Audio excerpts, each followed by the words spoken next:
What's up, everyone? Welcome back to another podcast. We're here with the squad. Carl is back. He's been away for a little while. Sky is not here today because he has to work, but it's fine. It's a little bit of a logistical nightmare with so many people. But we have a special guest. You might know him already. His name is Kyle.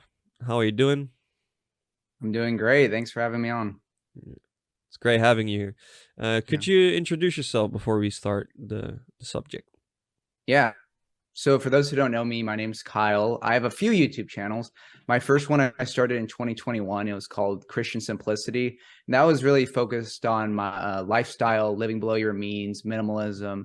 And then I started, I was an atheist, and then I became a Catholic. And then I started looking into Orthodoxy. So I was watching a lot of Jay Dyer, and I noticed that all his streams were like 4 to 5 hours long, so really long. And I had some free time, so I would clip these streams into little clips, and that's how I started Dyer clips. And then I thought, might as well post my conversion from Catholicism to Orthodoxy, since I made this presentation to show my Catholic friends of why I was leaving the Catholic Church. And I was practicing it a few times, so I ended up might as well just record it and post it to YouTube. So I posted that to my main channel now, which is called Orthodox Kyle. So that was my first video of why I left the Catholic Church. And then from that, I've talked a lot about Catholicism, debunking Catholicism from an Orthodox perspective, debunking Protestants, debunking Islam, debunking atheists, Darwinists, pretty much everything. And that's my goals for the future, is just kind of focus on that channel, being an intro to Orthodoxy by, calling out like top Protestants, top Muslims, top Catholics, whatever. So that's my main channel. And then I also have a channel called the Orthocast, where it's just an Orthodox podcast, like this, just getting on people, young guys, talking about their conversion to Orthodoxy. So yeah, those are that's what I do. Well, thank you for participating in this digital world, which is our subject today, the orthodoxy and the internet. Might be very controversial, but we're gonna do it anyway. Carl, do you want to start it off? Sure. So, do you want me to ask a question for Kyle? Well, I want to ask a question for you. What do you think an opportunity is being part of the church in a digital age? Big opportunity. We can evangelize way more people, number one. So we can talk to way more people and get through to way more people that we wouldn't have otherwise. So the great thing about globalization is that before, everyone kind of stuck to their own religiously. So if you were from, I don't know, let's pick some random country. You're from India, for example. You're not gonna, well, that's interesting. You might have heard of Orthodoxy, but there's a nuance there. But you would be more inclined to become a Hindu, for example. Now, with the age of the internet, what that means is that I can reach someone in India or the Americas or the New World, anywhere. I'm in Australia, so it's relevant. And I can reach these people and they can hear about what Orthodoxy is and come to their own conclusions. That's the main benefit. And during the lockdown period, for example, we could participate in some sense in the liturgy by hearing it online, which we wouldn't have had the opportunity to do otherwise. Of course, it's not the full sacrament, but at least when I'm at home, I can hear something that might be more beneficial to me than just mucking around and doing nothing. So that's the main benefits, in my opinion, is that you can evangelize more people in a much shorter and quicker amount of time. Great explanation. Do you have anything to add to that, Kyle? Yeah, I mean, how I found out about Orthodoxy was online, like online evangelization. Like, I think the biggest problem in Orthodoxy is just a lot of people don't know about it. And the main way medium people are learning about it now is online. So that's such a great advantage in this age that, they didn't have in other times. But I'd say the one bad thing about that is that people can be too online with Orthodoxy, and like they don't actually go to liturgy and go to the church and are living the Orthodox life. So I think we need to find the balance of like, it's or the internet is great to spread orthodoxy, but orthodoxy, like I always send people the link to Orthodox Church in America, or the global link, like find a local Orthodox church. There's not a church near you. You guys had a video on that, but just find the closest priest, start living the Orthodox lifestyle, because that's what's important is doing the prayers, reading scripture. Not like, it's not just like a purely intellectual thing. Like you really it needs to be done in person. Exactly. So that's a very big challenge when you find orthodoxy online, is not staying online, but actually practicing it in real life. I think a lot of people find it difficult to make that first step of going actually to an Orthodox church in real life. But that step must be made. So if you're one of those people, don't try to be chronically online. I know it's fun sometimes, but orthodoxy is really about the lifestyle. In reality, going to church physically, not online. Even though you found it out online, right, Yeah, Bryce? it's the majority. Yeah. Or it's like the majority of everything, or at least like Kyle, I'm still a catechumen, but that is one of the things that I found to learn or figured out was especially one of the focal points of orthodoxy is, it's a personal, repentance, conversion, you're striving to commune with Christ. And that's something that's explicitly, it has to be done at church, through the church, something even like, in your daily life. And I know that's like for some people, because it's hard to kind of communicate. Really, you can't really communicate that. You can sort of. And I know kind of Jay like emphasizes that, his content is, he wants to leave like the spiritual like stuff to your priest and stuff, which I admire. Maybe but at the same time, I think some people may forget, as well, or just how important that aspect is. Something big that I've found is that whilst we can quickly tell people about the church, people can spread misinformation in a much faster way. So with the internet, like, you don't know if what you're getting is 100% accurate or correct. That's a main problem, I think. With the television quotes, I don't know if I told you guys this, but I was trying to get quotes about Orthodox saints on the internet.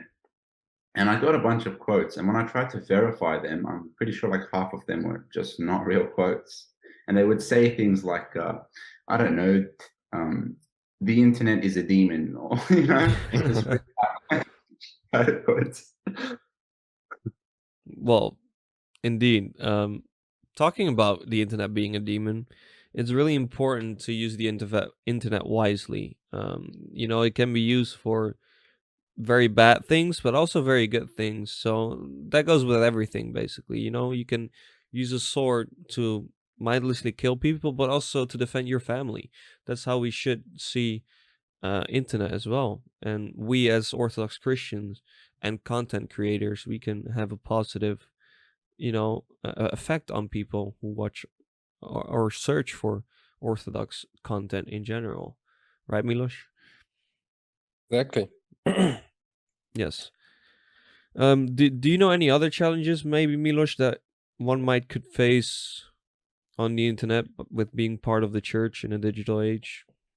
Well, only because we are part of the church, it's we are still easily we can still be easily lured into traps of the internet. We already mentioned like a lot of time wasting, but there are also different kind of traps without misinformation. For example, false ideologies, nationalism, communism, right-wing, left-wing, all those political kinds of things, to get distracted too much by those. Or what a lot of people unfortunately do is getting into arguments online that get us nowhere. Like not normal discussions where you explain your point of view, the other person explains his point of view, and maybe you both learn from something from it, but just a verbal in text form attack against each other. And another thing that's also very dangerous on the internet, especially for young people, is the degeneracy that's on there. Whether it's like those TikTok dances or how would I better explain this? Promiscuous people or women who sexualize everything nowadays and Yes. are just a bad influence for the young people. Oh, definitely. And even not even the young people, for everyone, to be honest, because probably every one of us has seen an older middle-aged man commenting something weird on a young woman's profile. Unfortunately, yes. Yes. I'm Um, laughing now, but it's extremely sad. so it's really important to filter your own your own existence on the internet to look like, this is what I'm going to follow. I'm not going to fall in that trap of the internet, which is very big nowadays. I personally don't have TikTok, thank God. I don't use that anymore. I tried to put my channel on there, but I got banned pretty quickly, so I never tried again. I think you hit on a good point though, of the time wasters. Is one thing that was good for me was to do like a 30-day detox of like no social media, and then that way you're forced to like, be more productive, get get all the stuff that you need to do done, because these social media and the internet can be a time waster, and then you don't do what you should be doing, and you just feel bad. It's just like an endless cycle. So a good thing is to do like a 30-day detox. Like you can live without social media. It's kind of like, it's like, we fast with food, but like fasting on social media is also really important too. And like one thing that I noticed when I came back to social media after doing like a detox is like, it's really, social media turns into a problem when you're going to it just because you're bored and you start mindlessly scrolling. Like this is the reason, I don't have like Instagram or Snapchat or TikTok, because those are so easy just to click on. And then you just click through the ads because your brain like wants some dopamine. So what I do is I don't have any of those apps on my phone. You got to like work against your brain. So that's really important, is just only using the social media when you like know, okay, I want to watch, a specific YouTuber. You're going to see what they're doing instead of just going on it because you're bored and then you're just kind of like scrolling. So not being mindless, like you should be being purposeful with your consumption. Yes. And read books. Yes, read books. Yes. I wanted to ask you, Kyle, like, I think a one that's not like completely obvious is because you'll cover very complex topics on your channel. And I guess for me, how do you feel about, because there's certain topics like, let's say like ED or essence energy, like, we're given so much information with the internet. We're given so much at once. I know with Orthodoxy, it's not encouraged necessarily to like completely just jump into these very complex topics. And but at the same time, like, there's many people that convert because of this. Like, intellectually, they become enamored by, our very specific and unique, take on God and the faith. So, like, I'm curious what you think of that. Yeah, no, I see what you mean. Like these things can be overwhelming. I think an important thing when coming to Orthodoxy is just trying to build a sustainable faith and not trying to like, try and like, some people may be interested in that and that may be their reason for converting. But, most people, it's going to be like other reasons, and you should just really focus on your prayer life and going to church. The worst thing, it's like going to the gym. You're not going to go to the gym and pick up the biggest weight because you'll like hurt yourself, and then you're just not going to want to work out at all. So, start very, very small, like, and then work your way up. Like your plan is to go to the gym for, 3 days a week for the rest of your life, or go to church for the rest of your life. So it's like, you don't need to figure that out, like instantly. Like, so, I mean, some people aren't even really aware of it. Like you need to really just focus, just start small, work your way up, and build like sustainable habits. It should be a permanent lifestyle change. Otherwise, I've noticed this a lot with Islam, is like people will convert to Islam because you just take your shahada and then they get really excited. But then they just get burnt out and they lose all the zeal, and then they don't practice anything at all. So the good thing about Orthodoxy is like the catechumen process is normally pretty long. So you know what you're getting into. And even once you become Orthodox, like I still go to the catechism classes. I'm still learning. Like there's so much to learn. So it's about building a sustainable faith. That's the most important part, I think. Exactly. Yeah. I haven't heard Strahinja yet. I want to ask you a question. You found your church through the internet, but it took you a while, and it was quite difficult for you to find. What do you think, as the Orthodox Church, that could be done better when it comes to social media or the Well, internet in first of general? all, yeah, the church I go to. So I moved to France when I was a teen, and when I was a younger teen in Serbia, I was not necessarily regularly frequenting the church. I was not a regular goer. And once I started becoming more Orthodox, it took me actually a couple of months before I went to the first liturgy. The reason being is that I lived in a town that had no Orthodox church, and it took me a while to find out that there is actually multiple Orthodox churches in the large town near me, an hour away by car. And the thing that the church could do to maybe like show itself more or be known a bit better to maybe potential people who be potentially interested in going, and like Orthodox people in the area, is just to have a better presence online. And maybe have somebody who is younger be dedicated to just take care of the social media, take care of that Facebook page, take care of that website. And a lot of churches do, especially in America. The only thing with my parish is that it is very small, and there is not so many people that go there, so it would not be reasonable to expect, from the father something more than what is already being done. Because he travels a lot. Actually, he goes to, Marseille, and he visits the city I go to, and sometimes he even goes to all liturgies in Paris and stuff. And he has multiple parishes, so I don't expect him necessarily to like take care of that social media thing. But yeah, there are a lot of parishes here in the West that are almost kind of hidden. We practice in a Protestant church that is borrowed to us, that is not easy to find at all. It's on the city outskirts and stuff. So, I mean, definitely, just like Catholic churches here in the West, I mean, at least in France, are huge. They're everywhere. They're very visible. And something that the Orthodox churches could do is, some of them are easily findable on Google. But if your church is not showing up on Google, I mean, that's definitely an issue that should be taken care of. And it's really easy to take care of, even if like you maybe don't know much about technology. Check with your father, check with your parish.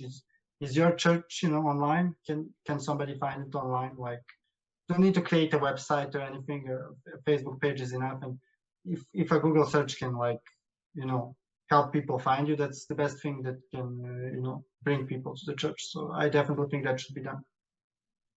One thing I want to add to that is I feel like a lot of the people representing their churches online don't actually have endorsement from the church. So they don't work with their church to do stuff online. They just like kind of crown themselves a priest online and then start telling people what to do. For example, when I wanted to take part in this podcast, the first thing I did was I asked my priest for his blessing so that I could do it. And I know Demos got the approval from his spiritual father.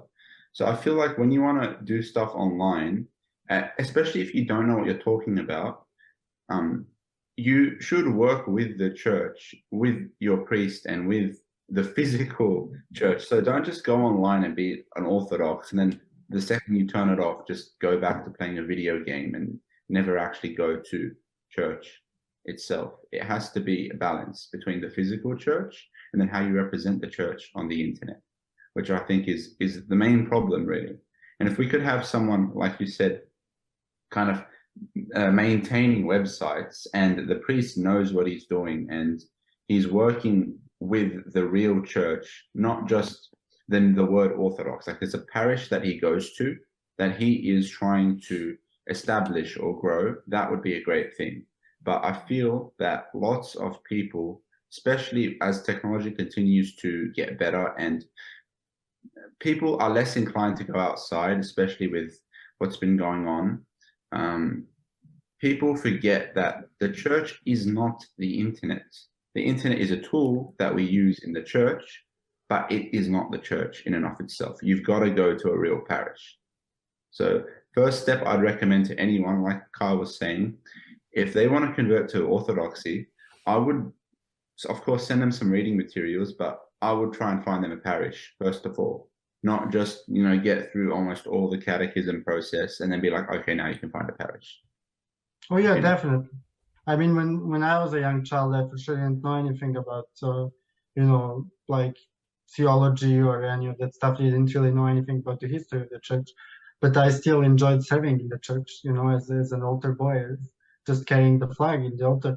And it was great. It was beautiful. And I encourage definitely everybody to, participate.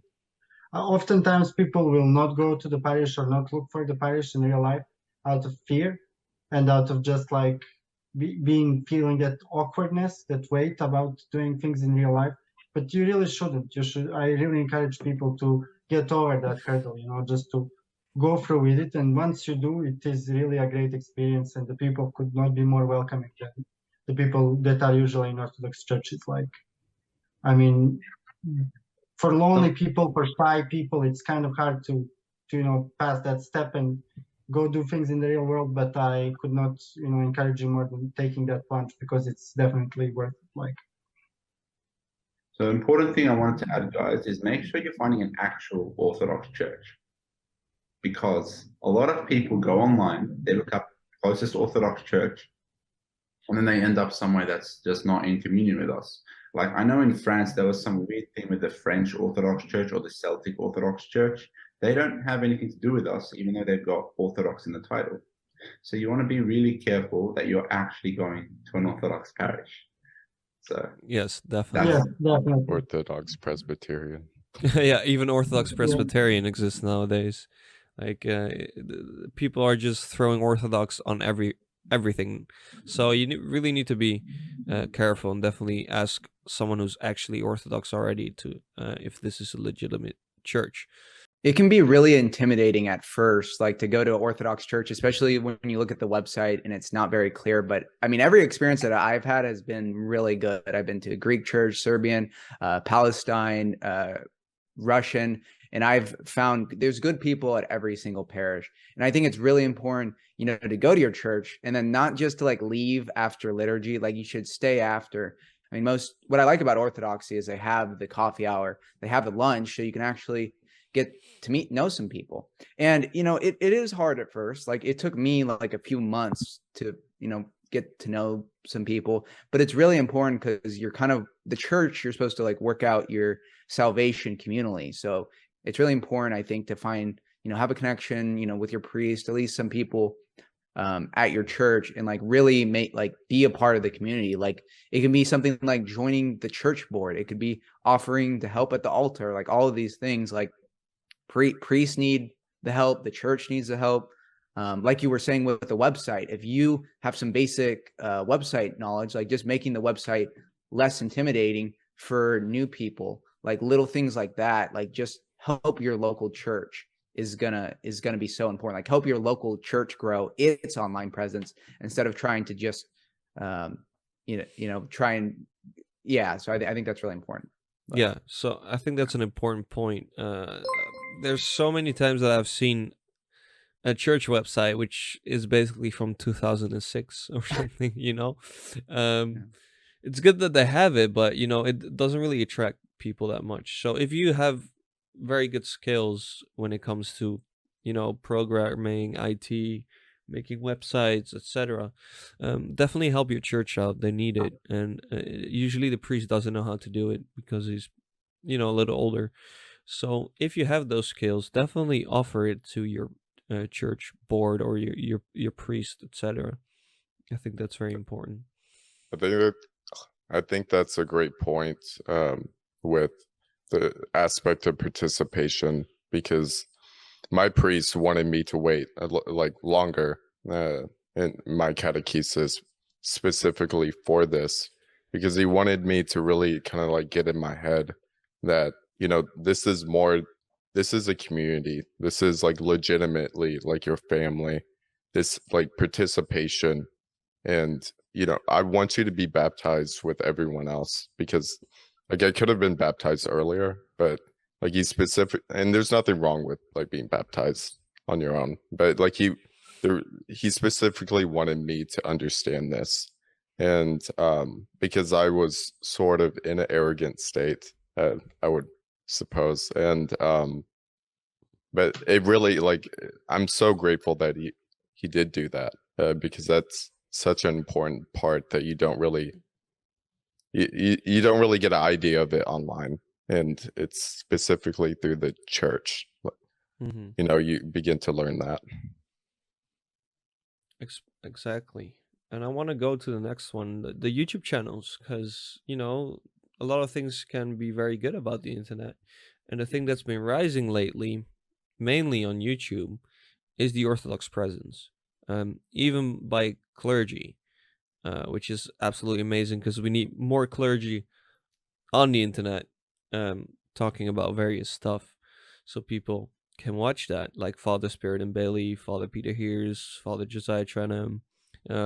These are just one of the examples, and I think it's just amazing that even laymen are making channels nowadays as well. We know Kao, of course, with his channel, me with my channel, Jay Dyer, Seraphim Halden. Who else am I forgetting? I'm probably forgetting so many people, but that's not the point. It's about making our presence known online, which Protestants, I gotta give them credit for that, have been doing very well, even though it's very cringe. But you know, I think we must be better at that. I think our channel's a lot better, and our information is a lot better. What we're like providing. So I'm glad it's happening in every single field: apologetics, memes, chant videos, spiritual advice, etc. And I don't know if it was you, Bryce, that got you into that as well, into Orthodoxy through the internet, which were like YouTube channels, or was it something else? You're muted. No, my bad. Not entirely, not really. But it deepened my faith, I will say that. But like, in fact, I would say it greatly deepened my faith. What was the people I met online, the people and the information that I've met online. Your channel, Orthodox Christian, your channel, everything, like the people I've met through there really, like, you know, helped like amplify the depth of my like faith. Okay. Yeah. And I think that a lot of people have that experience, at least in what I see online. You know, something like Discord can also help a lot. You know, creating this community of Orthodox people that want to help you, that are very kind to you. Something like a friend. Like, it must, I imagine it being very scary when you're looking into a new faith that you do not know anything about, and just jumping into that, but having people around you that are supportive of that want to help you make that big step in your life, is very important. And Discord can definitely help with that, in the first phase of you converting. Right, Milos? We try to do that. Yeah, I think we tried our best, and the best judge of that would be probably Sky, who's not here, and Bryce. Yes. I don't know about you, Carl, but I've seen you in different orthospheres doing your shenanigans. I just like to talk to everyone, see what everyone's kind of got to say. You find a lot of facts you wouldn't have found otherwise, but you also find that there's lots of people that are just, I don't know, they're characters. They're pretty eccentric. And the reason is because when you're on the internet, I want to say that, oh, the internet brings out the worst people, but when you're on the internet, you don't really have your mask up, because there's that layer of anonymity. So you can kind of say what you want, which even if you looked completely normal, acted completely normal in a physical church, online, you just have the tendency to say and do things you would not do in real life. So we have to be careful, because you might say something to someone and you'd be completely joking. And I've done this before many times. Many Take you times. 100% seriously, because they can't see your face. They can't see, your body language. So you don't want to make someone not become Orthodox or be turned off about the faith because you were just having a laugh online. So Yeah. if you're Orthodox and you're watching this, your behavior is you have to still keep your behavior in check, because you're representing the church. All of us are. And if you're not Orthodox and you're watching this, I just say be careful, because even though Orthodox Christians are supposed to represent the church online, not everything that someone does that because they're Orthodox is supported by the church. I've met so many people that convert to Orthodoxy because it supports their like fringe political ideology. Milos was touching on this before, but like the main reason they're actually converting is because it just supports their political ideology, or they think it does, even if it doesn't. And then they convert and they realize that, like, I don't know, it doesn't really fully support what they want, and they just go to the next one. So while they were Orthodox in that period, who knows what they said? I've been in some groups, like Dimos was saying. I've been in a lot of groups. I just talk to everyone. And I was in this group where people were saying some, I don't know, like they were just communist, but they were saying they were Orthodox. And if you know much about Orthodoxy, they don't like communists very much because of the long history there, especially in the Soviet era. Shout out to our previous episode. Anyway. Yeah. So you want to make sure that the information you're getting is correct and that it's true. And the only way you can really do that is by getting some kind of real life validation. So the internet is not a replacement for the real world. It's just a tool that we use to spread the message that we have in the real world. So yeah, always have to come back to base. That's all I have to say from all these chats and all these groups and all these guys I've talked to. That's what I'd have to say. You got to come back to a physical parish and talk to someone who's actually already Orthodox that you know in real life. Yeah, I think that's a very good analysis. You put that very well. So definitely watch out for the dangers. Wait, I want to talk about another opportunity, or do you want to talk about it, Bryce? no, I just wanted a good thing that before I forget, like one of the wonderful things that I met through your server and I really liked with many other like channels is because in America, sometimes the youth, it's kind of hard to find, like the young adults may be a little bit smaller and compared to the older people in the parish. But, it connects us, youth. And that's a really like, that's a treasure, I think. It is. Because, I myself have not a lot of people around me that are Orthodox at my age, especially in this country. So it is a way of connecting with peers that are interested in the same thing and have the same faith as you, which is very nice to have in general. So I'm glad it's growing. Kyle's server is growing. My server is growing. All these Orthodox servers are growing, and the channels as well. So it's great to see. It's just great to see. I want to talk about another opportunity. We talked about it briefly in our last sidecast video. Is the opportunity the internet brings us when you don't have a church near you. A lot of people don't have a church near them. And I know Milos talked about it in the last video. Could you give us a brief explanation of what you can do with the internet? So it's always better than to double check with the internet and maybe ask the people around you if they heard something. And if you check our video, No Orthodox Church Near You, you can find there the links. There is this website called Orthodox Church US or something on those lines. I'm probably butchered the website. But this website can show you will find every Orthodox church. So you can look up where you live and it will show you the radius where the nearest one is. So that's probably the most useful tool on the internet to find the nearest Orthodox church.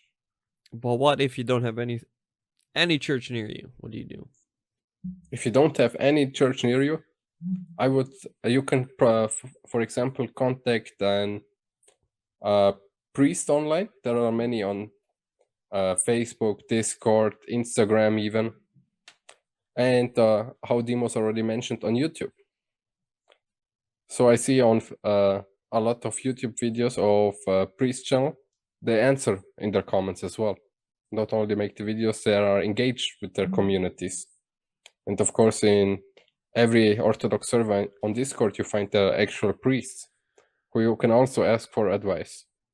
And the last one you can do is, if you are at that age where you can travel and maybe you have some money saved up, maybe you can go like for 2 or 3 months to an Orthodox country even, and try to visit some monasteries, some churches there.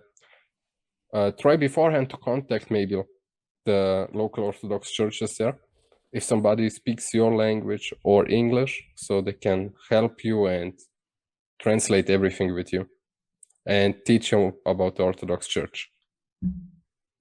Mm-hmm. Yeah. And you can also watch live streams on YouTube, which is very great. A lot of churches do live streams nowadays, so that can really help you. So that's one very good benefit about internet and the Orthodox Church. So churches are adapting little by little to the 21st century. Do you think that's a good thing or a bad thing, Cal? Well, I think we need to get online, but not change anything in Orthodoxy. Like Orthodoxy, it's just about keeping that torch lit. We're just teaching the same things. It's the same faith, but we're just spreading it online. But no, we don't change things for the 21st century. We're just like, we're making the world conform to us instead of, we're not going to conform to the world. But yeah, that is a constant battle. Like, of course, there's always, modernists and heretics who want to distort church teaching to fit, 21st century. But like, truth doesn't change. Orthodoxy, has withstood the test of time, and it's solid, it's pure. And yeah, I think it will continue to thrive until the end times. Exactly. But that little adapting of technology can do wonders for people, and that's why it's really growing. And it's I see this resurgence and this absolute spiral of people converting. And I think that's I didn't see that, like, well, I wasn't really Orthodox 10 years ago, but I really didn't notice it. I think it's really of these past few years that people discover it through the internet and convert that way. So I think it's a great tool to use. But as the others said, it can be very dangerous. So you must be really mindful with using the internet. So I think go ahead. Elder Porfirio said something much to that effect, that science is a great tool that we can use, but it doesn't answer the bigger questions. Like, we need a spiritual vision, and we need to look into the realm of the divine. And he basically says that science can help us understand how things work, which includes technology, science, technology, and how everything functions, but it can't explain the why, what's the purpose for that thing to work the way that it does. That's the truth. People often try to make science the be-all, end-all, but it's just a tool at the end of the day. Technology, the internet, science, they're all tools that we can use, and we should use, to understand how things work.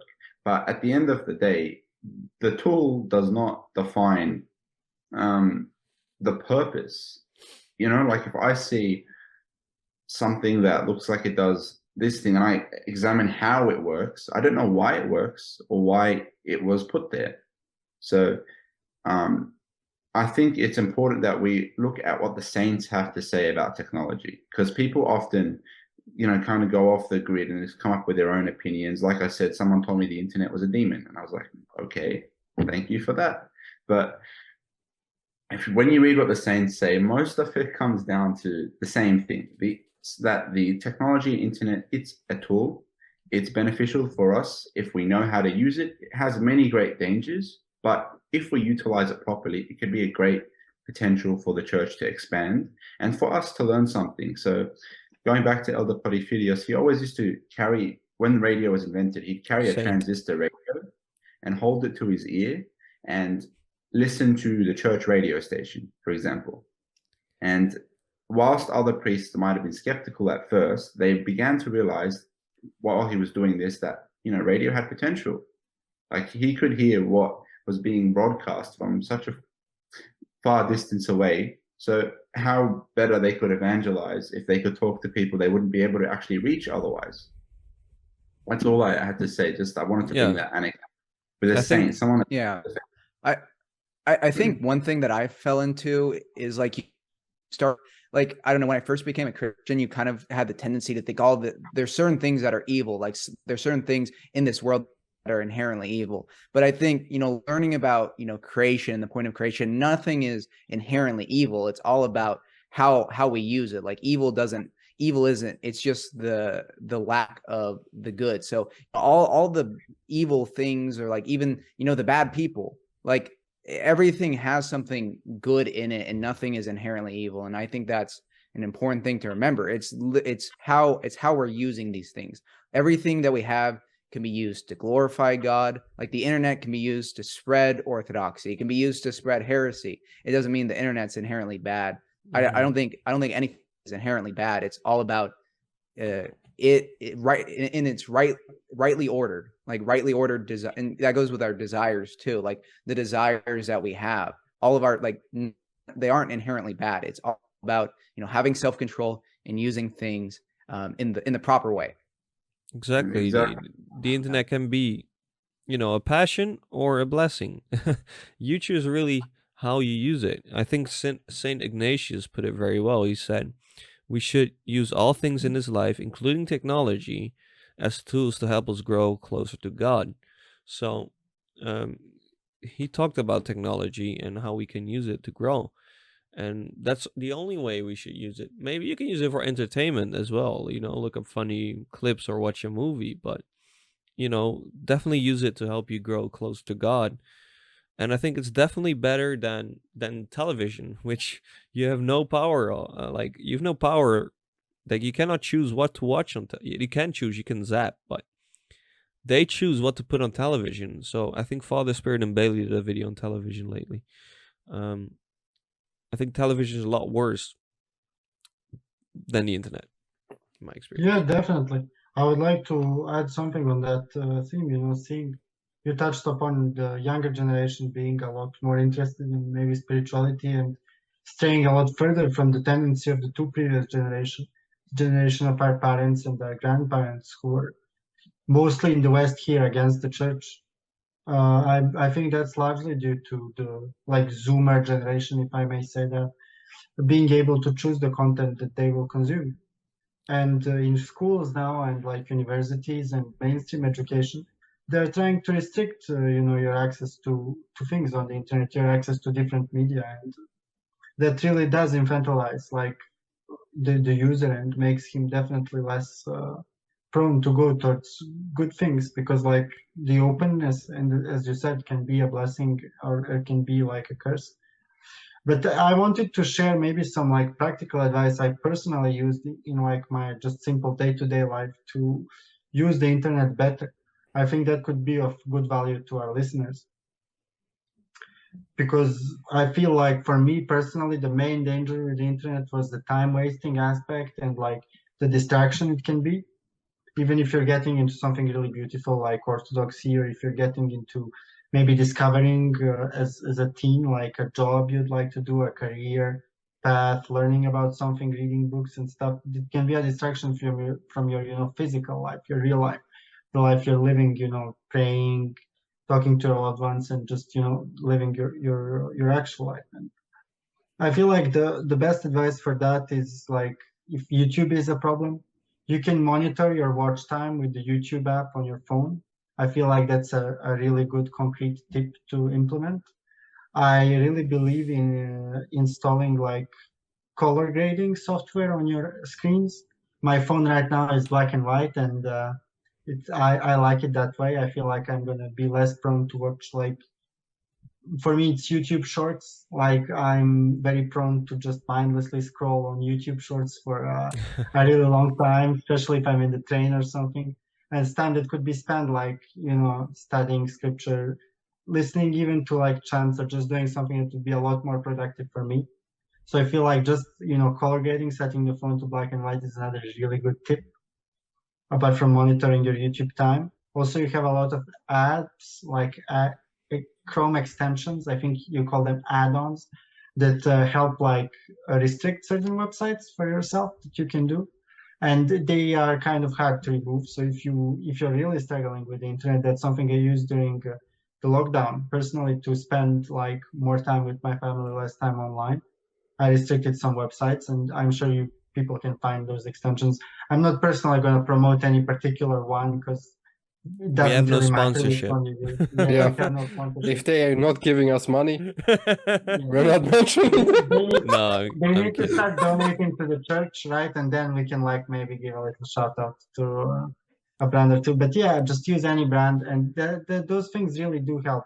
Also, just for me, maybe something that won't help you at all, but was installing this Flux. It's like an orange grading thing for your screen that just removes blue light. And often like distracting content will also be very colorful content, and just removing those colors will, for one, be a big thing for your eyesight if you're staring in the screen all day for work. Like myself, I need to watch the screen a long time for my school and my job.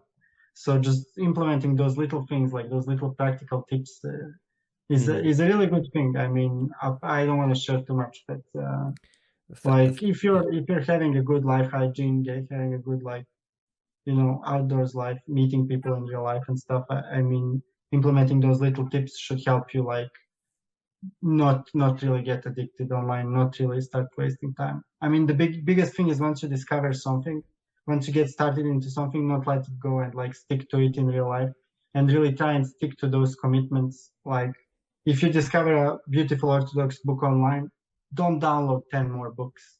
Like, just maybe it's be a reminder to you, the viewer, to like download that book, maybe unplug the Wi-Fi, unplug that internet cable, and take some time to study that book, even if it's on your screen. That can be really beneficial to like mitigate those bad sides of the internet, I think. Exactly. As you mentioned books, I have, for example, a lot of books that I've gotten even very cheap from my church, or some even small books for free. So definitely ask in your parish, and ask your priest for advice on books. Maybe even he can borrow you some books for further education, or just good knowledge if you desire to learn about a certain topic. Normally he or somebody else always have like great books that they can borrow. Usually how it goes in my church, I will bring, for example, a new book that I bought, I finished it, I will leave it there, so somebody else can take it and read it at home and bring it back to church. Exactly. Yeah, that's common practice in most parishes. Oh, sorry, Dimas, I cut you off there. No, But yeah, it's that's common it's fine. practice in most parishes, the lending books. Like, my parish in Serbia lent me books. Like, it was my uncle, who is in the parish I go to in Belgrade when I'm there, and he lent me a bunch of books that I took to France, and I didn't finish even half of like the literature he gave me. So I mean, that can be such a huge resource, because there is also so many books to check out. So sometimes, like, having somebody to guide you in what you're reading is really good. Yeah.